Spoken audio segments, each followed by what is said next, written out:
All right, guys, thanks for joining me in a quick video here. Three things to talk about in this particular video.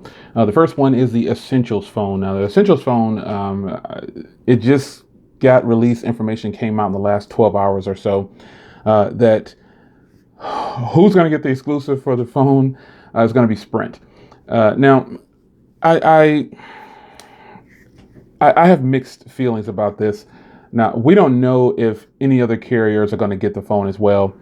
But we do know that you can just grab it unlocked. I've been getting, if you signed up for the reservation, you've got your email here letting you know that we got your spot reserved, because they're not anticipating to sell a ton of these, I'm sure, because a lot of people don't know about it. But teaming up with a company like Sprint, we all know the backstory of Andy Rubin. Who is his ties with SoftBank? So we it's a smart move by him, because why not? 83% shareholders, why wouldn't you do that? So that being said, Sprint got the exclusive on the U11. Sprint got the exclusive now on the Essentials phone. And essentially what's happening is Sprint's trying to make this big comeback. Someone believes in Sprint, that meaning they can overtake T-Mobile, because T-Mobile's number 3 technically. I don't see it happening. Not with the U11 on board, not with them giving away phones for half cost. I just don't see it happening. And even with the Essentials phone, as good as that phone is probably going to be, and unique as it is, even with the HTC U11, as sweet as that phone is, I don't think they have the power to push these devices, to push them over the top, to gain subscribers. Now, I've had some pretty unpleasing things to say about Sprint as a company. And, maybe I shouldn't have said that at the time. That's how I felt at the moment. But I've also said great things about Sprint. Their coverage is actually pretty consistent along their 3G and some LTE spots where I live. It's like really solid. However, just the brand Sprint, it's like BlackBerry, it's like Nokia, these names that we used to love so much. And I had Sprint for 5 years. They were the top carrier at one point, for you that are old enough to remember. But once you get into a loop of trying to earn your way back, it's kind of difficult. And it's going to be very difficult. And again, smart move by them, because, well, what are they going to do? The shareholders are calling the shots. So smart move by him, Andy Rubin. And he's doing what anybody would do. If I had that much at stake in there, I definitely would go where I'm comfortable. I don't want to take any risks elsewhere. So Sprint gets the exclusive on the U11, and they also get the exclusive first grab at the Essentials phone. So what are your thoughts on that? I can only talk so much about it, but what are your thoughts on the Sprint exclusives here? Now, they've gotten 2 good phones technically headed their way. And what are they going to do? Are they going to capitalize on it? Are they going to market like the way the CEO of T-Mobile does? I mean, this guy's all over the place. T-Mobile pushes out some of the best deals. It's just no getting around it. Sprint has great deals too, but they're just so overshadowed because they don't take the risks that some of the other carriers do. They don't market as well as some of the other carriers do. And that's just what it is. So the Essentials phone is headed to Sprint first. Don't know if there's going to be any other carriers that get it. Same thing with the U11. Don't know if any other carriers are going to get it. We just don't know at this point. So, that's just kind of one of those things where you just got to take it and ride with it. I don't have anything else bad to say about Sprint as I record this video. I hope they do sell a boatload of them, and I don't see them taking over T-Mobile's spot. One thing before I move on, because this will go right into T-Mobile conversation, because that was next. But the merger between Sprint and T-Mobile. Now, some people have been asking me about this, and some people are even commenting on it right now. If they do a merger with Sprint, trust me when I tell you, Sprint will be the company that gets brushed under the rug, and it'll just be T-Mobile. The T-Mobile brand is so big right now, and it's just the shareholders won't allow that. They won't allow the T-Mobile name to go away. It's pulling in too much business. I mean, do you see the subscriber count on T-Mobile just skyrocketed? Everything in the industry in the last 3 to 5 years, T-Mobile set that standard. And if you say otherwise, you're not paying attention to the industry at all. These financing of phones, these no contracts, a whole bunch of, there's a list of things that T-Mobile set the standard for. And other carriers had to jump on board because they were losing so many subscribers. Verizon is one of the main ones. They lost so many subscribers to T-Mobile. It's crazy. And T-Mobile eventually just blew Sprint's back out. Just boom, boom. It was hitting it hard. It was tearing it up. And Sprint just couldn't do anything. It would just roll over and take it. So with that being said, let's skate on over to T-Mobile.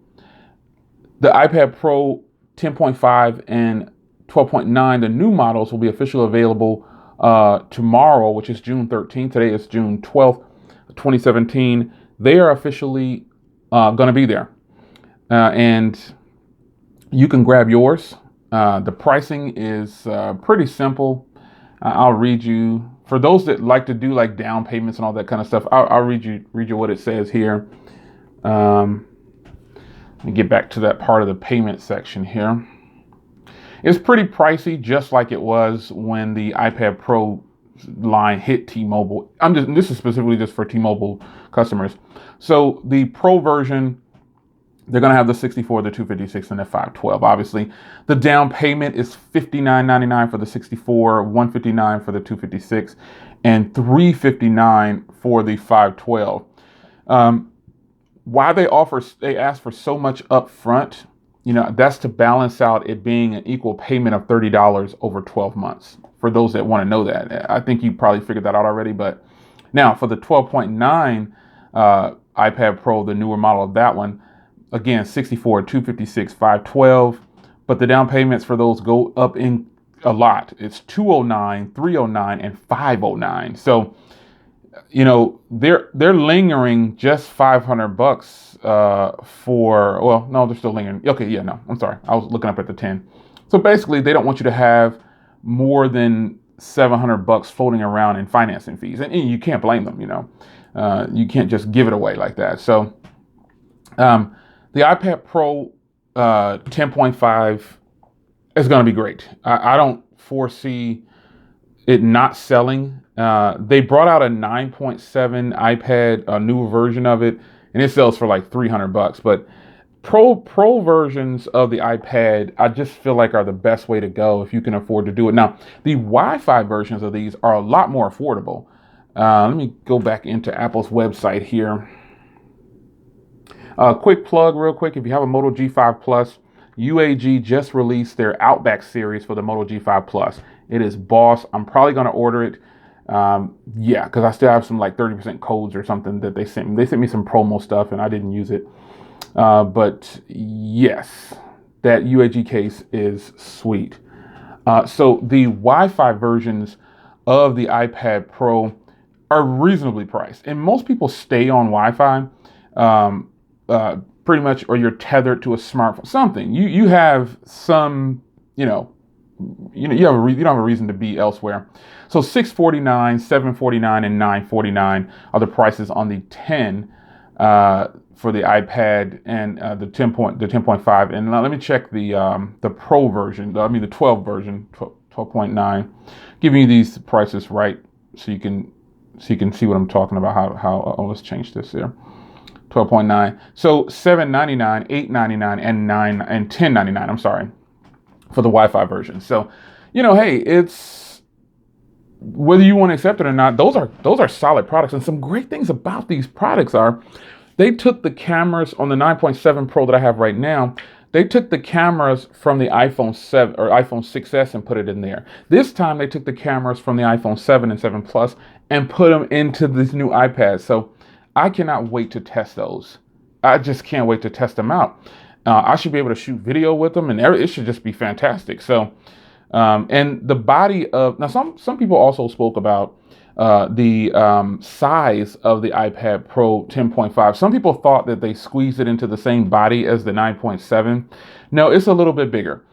They're just saying that they squeezed it into a smaller form factor is what they're saying. So keep that in mind. Next and last thing I want to talk about in this particular video is the Honor 9. So the Huawei Honor 9 is officially released today, and I'm not as excited as, I guess, because I did the Honor 8, and now the Honor 8 is going to drop to a just ridiculous price more than likely, and I'm going to recommend it.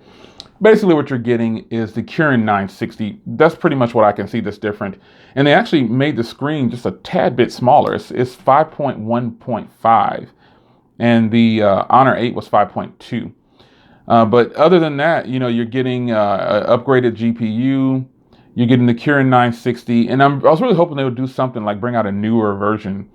But you get 4K recording, and you get a 20 megapixel and a 12 megapixel this time instead of dual 12 megapixels. I don't foresee it being that great of a change, but it could be. I don't have it, but I don't think you're going to probably notice too much difference in those cameras. But what I will say is they moved the fingerprint reader to the front instead of the rear, and it's doable on a small phone like that, of course. I just don't see, the huge upgrade, a 3,200 milliamp hour battery opposed to 3,000. Companies now are doing these incremental switches like this, and they're wanting premium price tags for what they're asking for. They're wanting us to continue to pay for small upgrades, and I think Apple's got to be the best at doing this. And I'm not saying that's a good or a bad thing. I'm just saying,